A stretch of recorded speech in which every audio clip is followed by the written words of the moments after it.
Magandang hapon mga kabay. So meron akong estimate dito mga kabay. Ayan.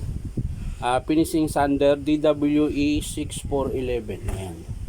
So ito po yung estimate ko sa araw na to mga kabay. Ayan, isang peraso lang. So ayan, nakasaksak po yan mga kabay. Ayan. So hindi po siya gumagana mga kabay. Ayan. So bubuksan natin mga kabay ko. Tara, samahan nyo ako.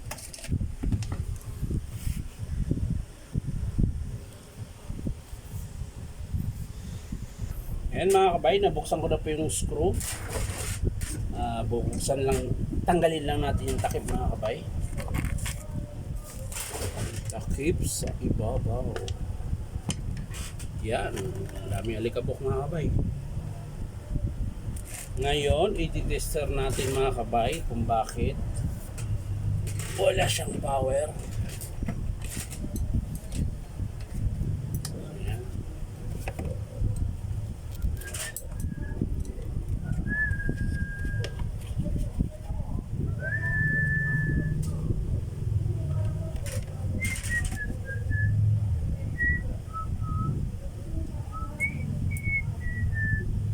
So yan mga kabay, buo po yung tester natin, naka-on. Yan. So titesterin natin yung cord. So yung cord, bakit ganun? So yan mga kabay, yung kabila meron. Lipat tayo sa kabila. So meron din mga kabay. So switch, meron din.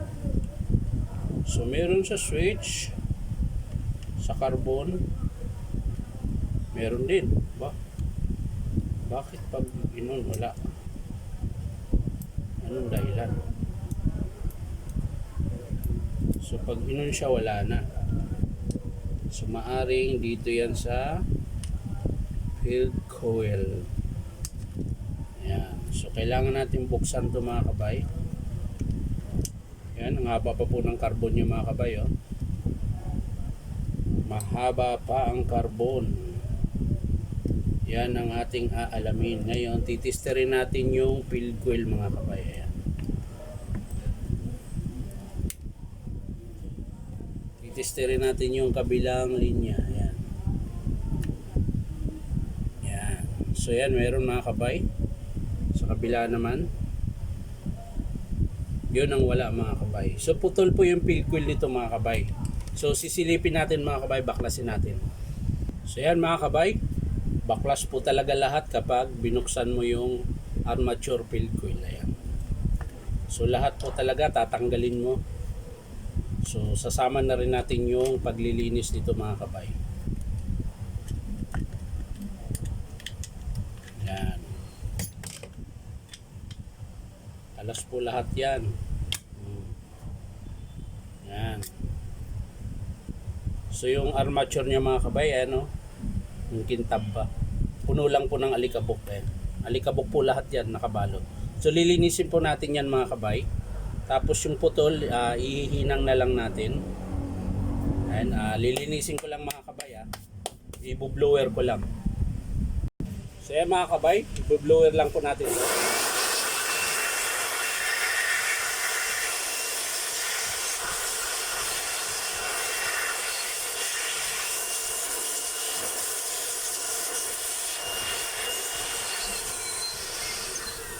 Tapos babras natin para matanggal talaga lahat.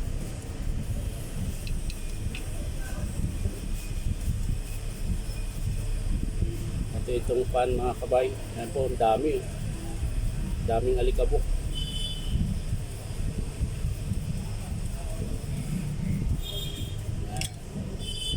At yung armature mga kabay, oh. Dami. Bubugahan natin.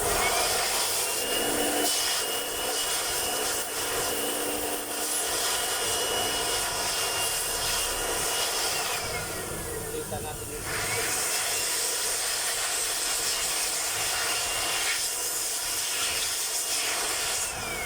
pati housing.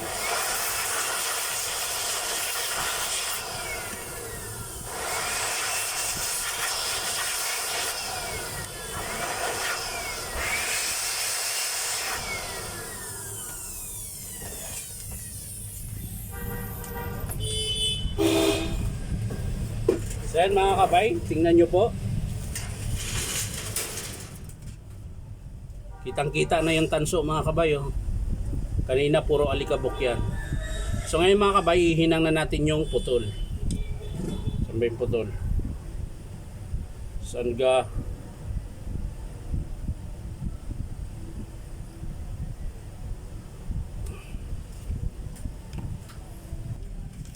So yan mga kabay, papakita ko po sa inyo kung saan banda yung putol. Ayan po mga kabay. Ito. Yan. Yan, yung wire na yun mga kabay, yun po yung naputol dito. Ayan. So ihinang natin yan dito mga kabay. Ayan. Tapos saka natin i-assemble mga kabay. So ihinangin muna natin mga kabay. So yan mga kabay, nahinang ko na po siya. Ito po yung naputol mga kabay. Oh. So titester natin ngayon ulit mga kabay. Bago natin siya isalpak mga kabay.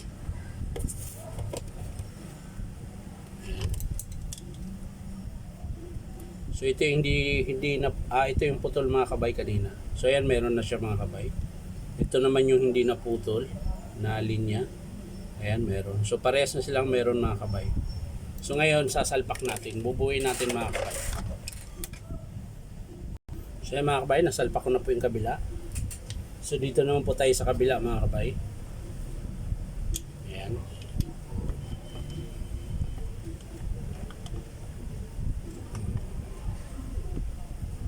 Sa kabilang side.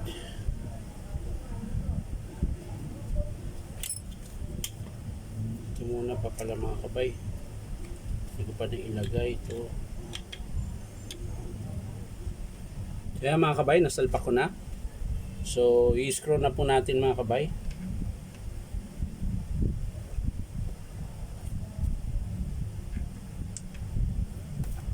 Kabilaan mga kabay. So yan mga kabay, nakabit ko na po. Ayan. Nabuo ko na po. Ang problema mga kabay, meron po akong nakitang isang sira. Ayan po. Bitak-bitak po yung platin niya po. So hindi lang po sa wiring ang problema, pati din po ito. Pati bearing mga kabay. Ayan o, tagos po yan dito mga kabay, bitak. Ayan. Ayan. So lapit ko sa inyo mga kabay para makita nyo po. Ayan. So yan po yung nakita ko na problema mga kabay. Ayan. Ayan. Kita nyo yan mga kabay. 1, 2, 3, 4, 5. Ayan. 5 po yung bitak. Hanggang loob po yan mga kabay. Oh. Yung bitak ng plastic.